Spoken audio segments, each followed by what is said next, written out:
So, the book this week. Bad. Very well known and very well reviewed. But by who? Stephen King. Reviewed this? Stephen King. Stephen King is on the outside of the book saying that it is like a gripping novel. Okay, not your coworker, Stephen The King.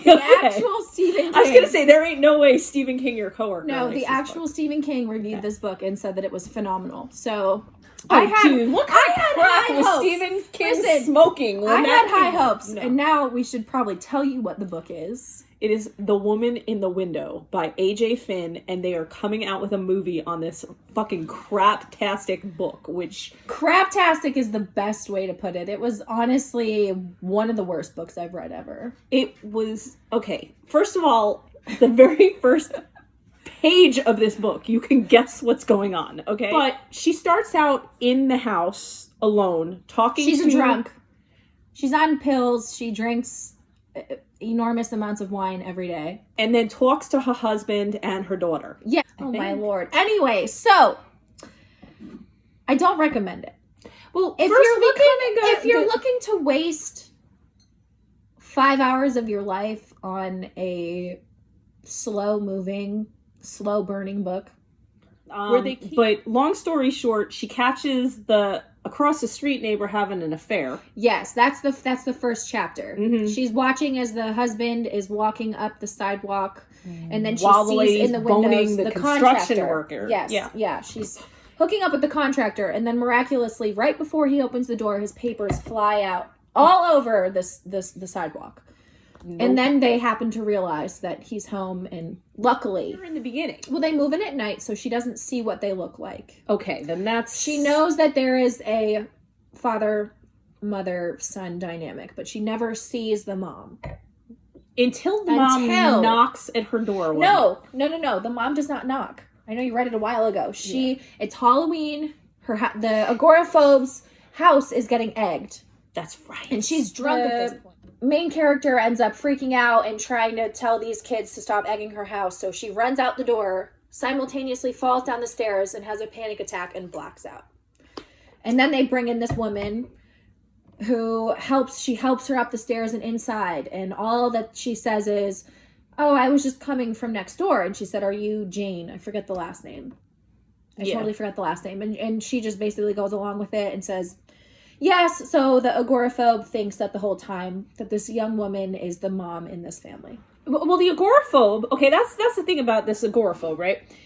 She invites this lady in her house for a drink. Yes. Remember that. And they spend about 3 to 4 hours total playing chess and... Yes, they play chess and they look at pictures. Her a picture. Yeah, she does a picture or something. If you know anything about agoraphobia, a big part of agoraphobia is they don't like strangers around them. So it is very unlikely that anyone with severe agoraphobia is going to invite a complete stranger into her house. I don't care, but flash forward to the agoraphobe one night is on her camera zooming into the windows of the neighbor's house, and she sees who she thinks is the mom in the kitchen, and then all of a sudden she's in the window on her camera zoomed in, and she sees this woman impaled with something, and she's bleeding from the chest, and then she falls over. Mind you, she doesn't take a picture. She's on her camera. She's using her camera to zoom in, but does not take a picture. She calls the police in her drunken state, somehow manages to stumble outside. The next thing she knows, she wakes up, she's in a mental hospital. Yeah, she should. And that's it. Yeah. That's it. Nobody investigates next door. No. But the dad next door is some rich guy, Alistair. Rich guy named Alistair. He comes over, he basically threatens the agoraphobe and says, "You're crazy, like, leave us alone, you're stalking us, like, this is my wife." And then this random woman walks in, but it's not the lady that she had a drink with. Nope. We forgot the part where the son comes over to her house and knocks on the door and makes friends with her. Yeah, a few days after they move in, brings her a candle and basically cries and says that he has no friends, and he's a swimming coach for the disabled, which I don't know if you know any 16-year-old kids, but they're usually not swimming coaches for disabled children. I don't even remember that part. And my child swims on a swim team. So it's all just... And there's a cop somewhere in there who basically says, like, you nuts. You're nuts. We know you've been through a lot, but you're nuts. We don't believe you. But she's still talking to the husband and daughter this whole time. Yeah, randomly, they haven't clarified that yet. And also she's got a psychiatrist. Now, here's the funny part about a physical psychiatrist. therapist. Yeah. This psychiatrist comes and makes home visits. How many psychiatrists do you know that make home visits? I don't know any. Not a lot. Mm-mm. No I don't know one. many, In Harlem, no less? Give me a fucking break. Yeah, to your house. Yeah, that's not to happening. your house. She also has a middle-aged, like my age man living in her basement. Oh, this guy. Yeah. What was his name? Not Ben. I don't know what it he was. was. Dave. Yeah, about him. Yeah. So it was he was a useless part of this book. Completely That's the best pointless. part. He didn't even because then he disappears and you never hear from him again. Yeah, that's it. No, it was David. His name was David. Yeah, he disappears and that's it. You never hear from David again. You never hear from this guy again. And it's then like a useless 30 pages of a novel. Skip 5 chapters because it's all a bunch of nonsense. She wakes up and she finds an email. You're forgetting the part where she remembers. That's right. She was in the mental hospital when she remembers what happened to her husband and daughter. Yeah. Or no, someone tells her. No, the cop reminds her when they bring her back from the mental hospital that, because she said, he calls her out and basically is like, why didn't you tell me? You told me that your husband doesn't live with you. Why didn't you tell me that they were dead? Yeah. So long story short, this woman is, the agoraphobe, I forgot her name, is having an affair with her coworker. They're on a trip to some ski resort in upstate New York. The husband basically says, we need to tell our daughter that we're getting divorced because I know about your affair. In the middle of a blizzard. In the middle of a blizzard. Yeah, not a nor'easter. Yeah, a blizzard. A blizzard. They end up driving back from the hotel after telling the daughter because she has a freak out and wants to go home. In a blizzard. In a blizzard. On a mountain. On a mountain. And this woman is supposedly from New York. Right? Yeah, and so the woman is driving and not the husband. For some reason, he makes her drive, which is interesting. Her phone starts going off. It turns out it's the coworker that she's having an affair with. Next thing you know, off the road. They wake up an hour or two later. Car's upside down. 60 miles an hour from New Order, just like the video. Just what I'm thinking about. Basically. So they go off a cliff. Go off a cliff. There's no cell service. She is injured but able enough to pull her daughter and husband from the car. But they dead. They're not dead yet. No, the daughter was alive. The daughter was transported to the hospital. The husband died because they're outside for 2 days, which that is in between. So then she comes to realize, okay, maybe I am crazy because I thought that I've been hearing my husband and daughter's voices.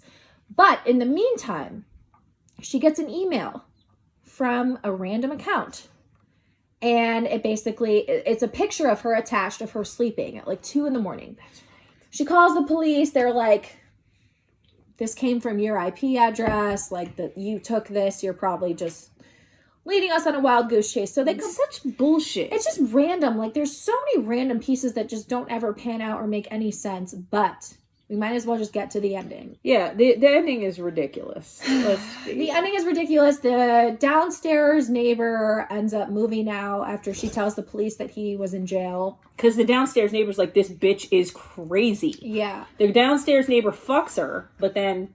Yeah, and then basically... wasn't crazy enough to walk away from. She gets a visit from Alistair in the middle of the night, who is the next door neighbor father figure, and he basically says, stay away from my son, he doesn't need to be hanging around an older woman, blah, blah, whatever. And the entire time you think, this guy's the rich, bad guy, whatever.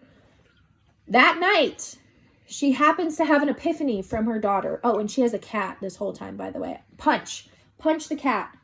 Of course you'll bring up the cat. Punch the cat. Well, this is the big turning point.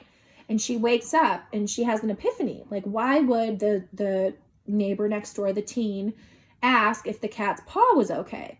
So then all of a sudden she has this giant epiphany and realizes, how would he know if my cat's paw is okay unless he was in the house? And she must have spoken this out loud, miraculously. Mm-hmm. And then he answers from the corner of her bedroom, because I watch you at night. Mm-hmm. So she just happens to wake up and the teenager is in her bedroom. Oh, and he has a knife too. And basically they're sitting on her bed for like 10 minutes and she's trying to play her psychologist role that she had before she... we have neglected to mention this woman supposedly had a PhD and lived in Harlem in a fucking 4-story brownstone. Okay, but it was from her family, supposedly. Yeah. So the last 2 chapters basically are her wrestling with this 16-year-old killer, basically, who ends up admitting that not only did he kill his birth mother, who was the woman in his house, that was his birth mother. He was adopted at some random age by Alistair and his wife, Jane Russell. I think it was the Russells, right? Yeah. And that his mom used to be a drug addict, so she gave him up for adoption. So she just wouldn't leave, so he decided to kill her. He stormed in the room and killed her in front of his adopted dad.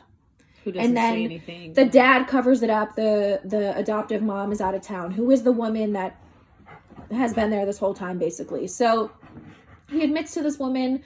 He killed his mom. He has a thing for older women. He used to be stalking his dad's boss's wife back in Boston, which is why they moved to New York.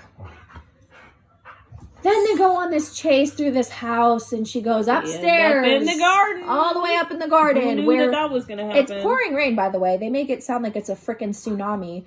This woman hasn't been outside or up on her rooftop garden in a year. But she just manages. Runs up there. She manages to navigate through all these boxes and trellises and whatever, and pushes this kid through the skylight, and he dies. That's the book. And that's the fucking book. That's the whole fucking thing. And then the cops come over and apologize for how wrong they were because this woman was crazy. Listen, okay, let's talk about the problems with this book. We have this whole time. Really, the ultimate telling part of this book is that this woman who is supposedly killed, which is the biological mother, she disappears of the murderer. What in the hell was she doing just hanging around the house anyway? They don't really make any... They're saying that she's a recovered drug addict, and when the kid is mad because he's adopted. He was mad at the birth mother, that's why he killed her, which... Come on. Let's write this book and make a feature movie out of it. I would rather watch a movie off of, Eleanor Oliphant. What are they? We're going to be discussing which is next week. Eleanor Oliphant. We'll talk about that book because I loved that book. There wasn't a goddamn character in this book that was worth it. No. There was no one you could cheer for. And somehow this woman made $1 million or more. I heard that the publishing deal initially was a lot more. It was a lot. And then she gets a fucking movie deal out of it. Yeah, it sucked. Fucking sucked. So, if the TLDR version, too long didn't read, didn't watch, whatever, this book fucking sucked. Mm-hmm. Don't do it. Don't read it. Don't go to the movie. Don't watch the movie, because I can guarantee you it's going to be a waste of your goddamn money. You're going to leave and be pissed off, because... You know what? I finished that book and I was so pissed. I threw this book. Okay, legitimately. I read this book about a year ago, right? I finished it. I tossed it. My husband can tell you. I tossed it across the room, probably 50 miles an hour. That's how pissed I was. Nailed the wall with it. It was a library book too. Sorry, Cranberry, but that book sucked. And there is no doubt in my mind that this person does not deserve a movie deal. It was a ripoff of Gone Girl. Let's be real. It was a Gillian Flynn ripoff, which I don't even like Gone Girl either. So she was obviously going for something. As far as the agoraphobia aspect of it, it pisses me off because I do know a real agoraphobic and it doesn't work like that. Had I not, basically, just to end it, had I not read this book on back-to-back flights, I would have been begging for that time of my life back, but I had no other option. And it was honestly, had I paid full price for this book also? You could have slept. That would have been the other option. I could have slept on this fucking flight, but no, I read this goddamn book. To the person next to you. Maybe no, I did not want to talk to the person next to me. You never know. No. You never know. He was snoring, and then he had a nightmare and woke up and hit my arm off the armrest. I can tell you. He had a nightmare? He had a flinch. No, he was literally, so this is basically a red eye from Salt Lake City to Pittsburgh, and this guy is in the middle seat, and he just flinches and knocks my arm off the thing, so I just look at him and I wait for him to say something. Looked at him? He's right next to me. I'm like, dude, are you all right? Doesn't apologize. Just goes right back to sleep. No eye contact. Right back to sleep. So, yeah, I was not talking to the person next to me, but for all you avid readers, skip. Don't do it. Window. Honestly, you're better off watching fucking MTV or YouTube or some shit. No, you would be better off reading, like... Ulysses. Oh, dude, Ulysses? I will do Ulysses one day when I finish that book. But the next... Don't do it!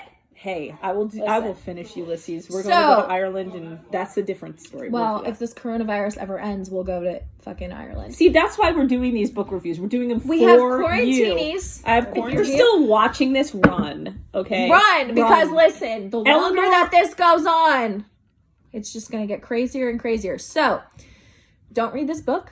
Don't read it. Eleanor Oliphant will be next week. You want to read Eleanor Oliphant? Start now, because we're coming Start for that you. book. It is a wonderful book. Yep. And that is something that I would recommend. And man, when I tell you this is the best book I've read in probably 5 years, was Eleanor Oliphant is Completely Fine by Gail Honeycutt. Read that shit. I dragged this book out for a solid 2 months this summer because I did not want it to end. So, I know. If you're bored, read that one. Read that. Skip The Woman in the Window. We'll be back next week. Catch you then.